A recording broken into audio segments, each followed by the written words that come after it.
बच्चों, आज हम मुंशी प्रेमचंद्र जी की एक प्रसिद्ध कहानी मंत्र पढ़ने जा रहे हैं। बच्चों, यह कहानी दो वर्गों की कहानी है और यह जो दो वर्ग है, मुंशी प्रेमचंद्र जी ने यह कहानी तो बहुत पहले लिख दी, वर्षों पहले लिखा, लेकिन यह दो वर्ग आज भी समाज में दिखलाई पड़ जाते हैं। यह दो वर्ग ऊंच नीच, अमीर गरीब, दीन सबल, सभ्य और असभ्य। वैसे यह जो कहानी है बच्चों, इसमें जो पात्रों की संख्या मुख्य रूप से केवल दो ही पात्र हैं इसमें, डॉक्टर चड्ढा और भगत। दोनों ने कहानी में जगह जगह पे मानवता दिखलाई है, लेकिन किसने सही जगह पे मानवता दिखलाई है, इस पूरी कहानी को पढ़ने के बाद ही स्पष्ट हो सकता है। मंत्र दोनों के चरित्र और चिंतन, विचार, कठोरता और तरलता का द्वंद्वात्मक चरित्र चित्रण है। आइए बच्चों, इस कहानी को देखते हैं। कहानी में पात्रों की संख्या दो है। कहानी कुछ इस प्रकार है। संध्या का समय था। डॉक्टर चड्ढा गोल्फ जिस प्रकार से आप लोग क्रिकेट खेलते हैं, उसी प्रकार से गोल्फ भी एक खेल है। खेलने के लिए तैयार थे। मोटर द्वार के सामने खड़ी थी। दो कहार एक डोली लिए आते दिखाई दिए। कहार बच्चों एक जाति है, प्रजापति जाति कहार कहते हैं उन। और डोली यातायात के साधन आज की अपेक्षा पहले बहुत कम था, तो कहार के माध्यम से ही डोली ले जाने का कार्य किया जाता था। डोली के पीछे एक बूढ़ा लाठी टेकता चल रहा था। डोली द्वार के सामने आकर रुकी। डोली ले जाने के लिए 3-4 व्यक्तियों की आवश्यकता पड़ती है, और जो 3-4 व्यक्ति होते हैं उन्हीं को यहाँ इस कहानी में कहार शब्द का उल्लेख किया गया है। जाति कोई भी हो सकती है। वैष्णो देवी आप चले जाइए, आज भी वहाँ पर आपको डोली में लोग यात्रा करते दिखलाई पड़ जाएंगे। अब डॉक्टर साहब ने द्वार से गरज कर पूछा, कौन हो, क्या चाहते हो? बूढ़े ने हाथ जोड़कर कहा, हुजूर, बड़ा गरीब आदमी हूँ, मेरा लड़का कई दिनों से बीमार है। डॉक्टर साहब ने सिगरेट जलाकर कहा, कल सवेरे आना, हम इस वक्त मरीजों को नहीं देखते। बूढ़े ने घुटने टेक कर जमीन पर सिर रख दिया और बोला, दुहाई है सरकार की, लड़का मर जाएगा। इसने हुजूर 4 दिन से आंखें नहीं खोली। डॉक्टर चड्ढा ने घड़ी पर नज़र डाली और बोले, कह दिया ना कि कल आना, इस वक्त मेरे पास टाइम नहीं है। टाइम माने बच्चों समय। बूढ़े ने पगड़ी उतार कर चौखट पर रख दी और गिड़गिड़ा कर बोला, हुजूर, बस एक नज़र देख लें, लड़का हाथ से चला जाएगा। हुजूर, 6 लड़कों में बस यही एक बचा है, इसकी जान बचा लो सरकार। डॉक्टर साहब ने अपने मन में कहा, ऐसे उजड़ देहाती यहाँ रोज आया करते हैं, कोई कुछ भी कहे वे अपनी रट लगाते रहेंगे, किसी की सुनेंगे नहीं। वे बाहर निकलकर मोटर की तरफ चले। बूढ़ा यह कहता हुआ उनके पीछे दौड़ा, सरकार, बड़ा धर्म होगा हुजूर, दया कीजिए, बड़ा दीन हूँ। दीन माने गरीब, संसार में कोई नहीं है, बस यही एक लड़का सहारा है। निगाह मीन्स बच्चों नज़र। डॉक्टर साहब ने उसकी तरफ से मुंह फेर कर देखा भी नहीं। मोटर में बैठकर बोले, कह दिया न, कल आना। मोटर चली गई। बूढ़ा कई मिनट तक मूर्ति की भांति निश्चल खड़ा रहा, न हिला न ढूला। मूर्ति जैसे मूर्ति में आप देखिए एक सामान्य रूप से, ठीक उसी प्रकार संसार में ऐसे भी मनुष्य होते हैं जो अपने मज़े के आगे किसी की जान की परवाह नहीं करते।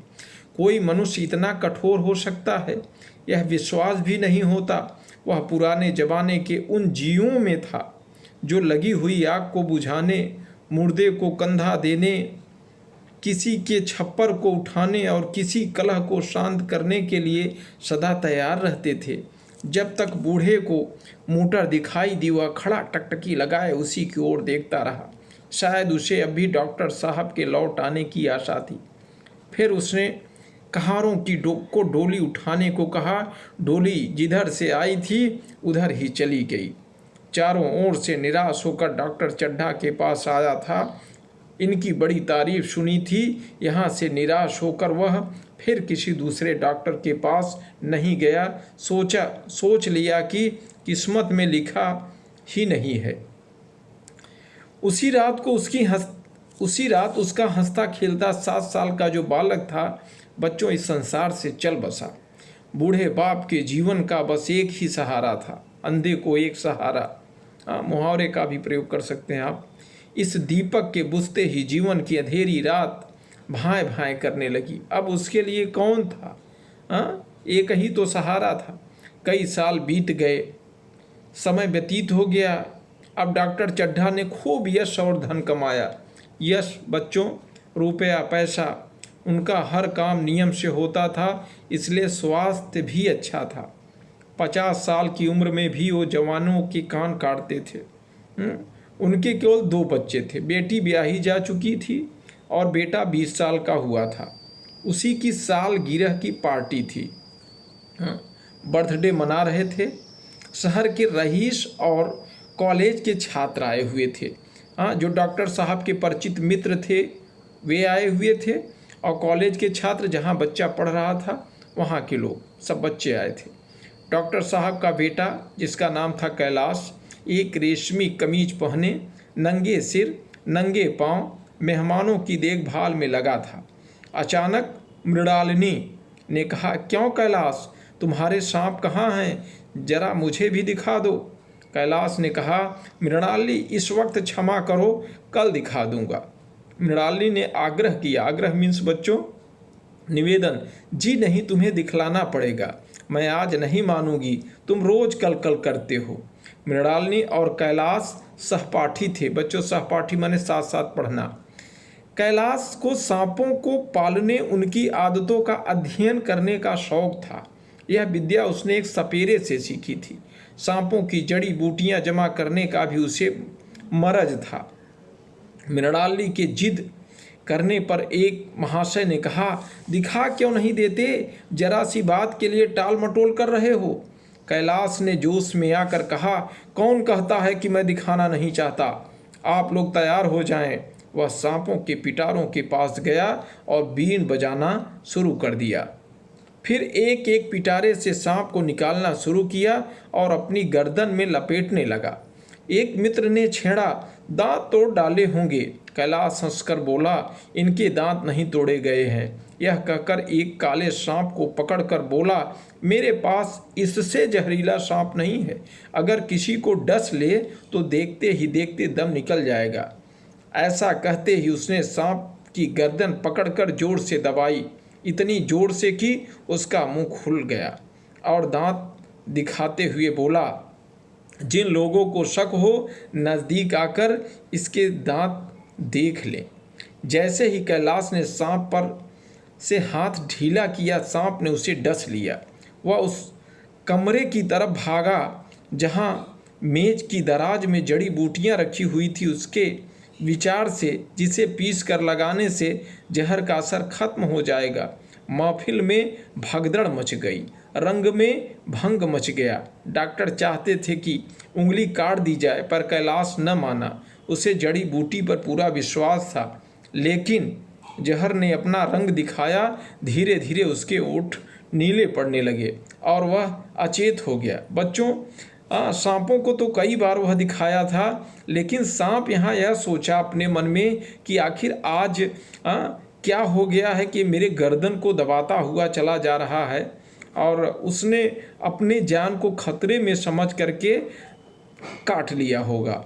एक महाशय बोले, कोई मंत्र झाड़ने वाले मिले तो संभव है, जान बच जाए। एक महाशय बुला भी लाए, लेकिन उसने आते ही कहा, अब कोई फायदा नहीं है।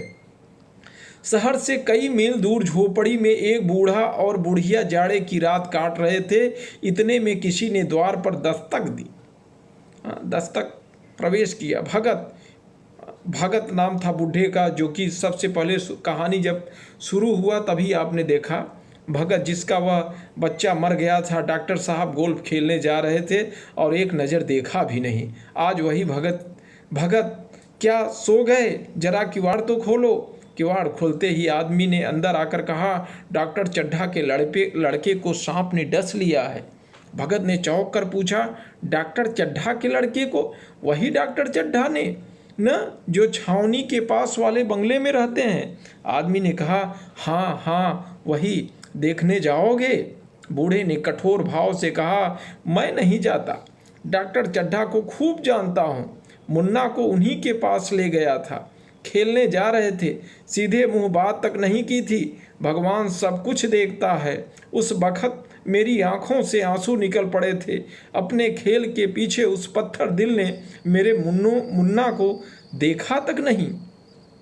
भगत के जीवन का यह पहला अवसर था जब किसी को सांप ने काटा हो और वह चुपचाप बैठा रहा हो, क्योंकि भगत ने शुरू में ही कहा, जब डॉक्टर साहब ने उसके बच्चे को नहीं देखे तो भगत ने कहा कि ऐसे भी लोग होते हैं, किसी का घर जल रहा हो, कोई मर गया हो, ऐसे समय में बिना बुलाए पहुंचते हैं। पर आज ऐसी खबर सुनकर भी वह घर से कदम नहीं निकाल सका।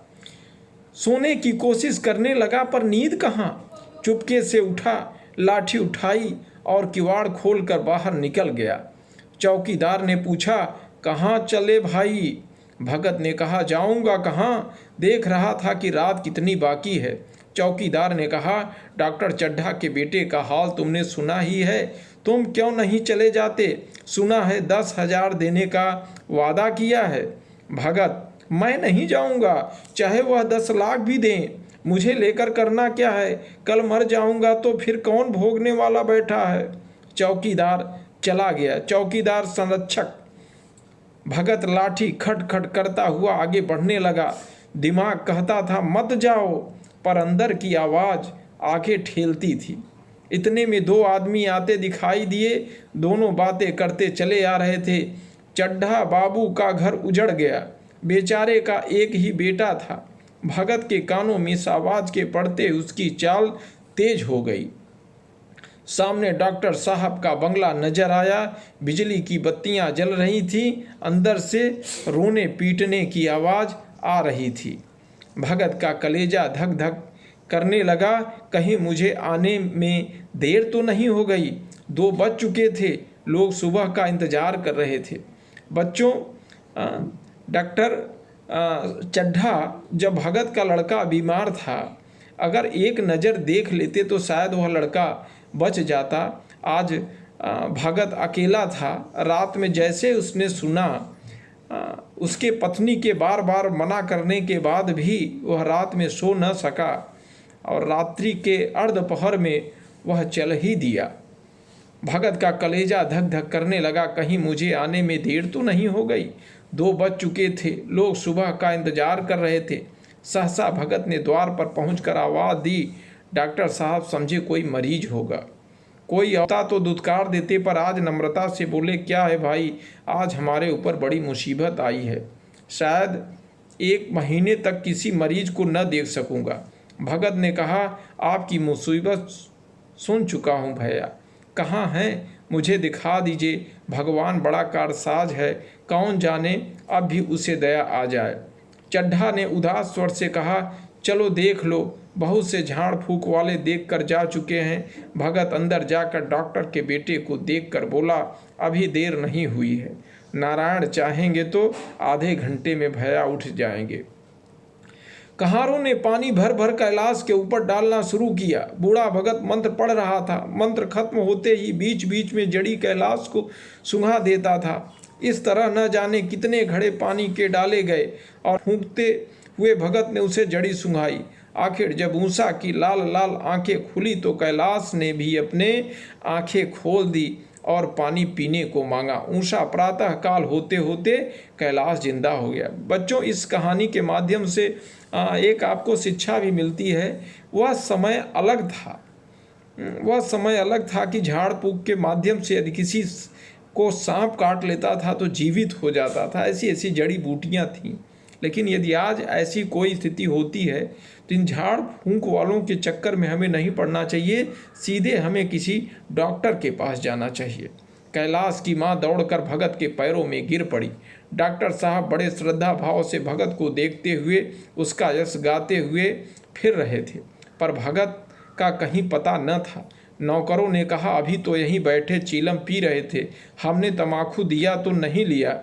अपने पास से तमाकू निकालकर चीलम भरी। यहाँ तो भगत की चारों ओर तलाश होने लगी और वहाँ भगत लंबे लंबे डग मारता हुआ बुढ़िया के उठने से पहले घर पहुँचना चाहता था। जब मेहमान चले गए तो डॉक्टर ने नारायणी से कहा, बुढ़ा न जाने कहाँ चला गया, एक चीलम तमाकू भी न लिया। नारायणी बोली, मैंने सोचा था कि इसे कोई बड़ी रकम दूंगी। चड्ढा ने कहा, रात को मैंने उसे नहीं पहचाना, पर दिन निकलते ही मैंने उसे पहचान लिया। एक बार एक मरीज को लेकर आया था, मैं खेलने जा रहा था और मैंने मरीज को देखने से इनकार कर दिया। आज शर्म आ रही है। उसे खोजकर उसके पैरों पर गिरकर अपने अपराध के लिए क्षमा मांगूंगा। वह कुछ लेगा नहीं, यह मैं जानता हूँ। उसका जन्म यश की वर्षा करने के लिए हुआ है। इस सज्जनता ने मुझे ऐसा आदर्श दिया जो अब जीवन भर मेरे सामने रहेगा। तो बच्चों, इस पूरे कहानी को पढ़ने के बाद निश्चित रूप से आप यह समझ चुके होंगे कि परोपकार की भावना सबसे बड़ी भावना है।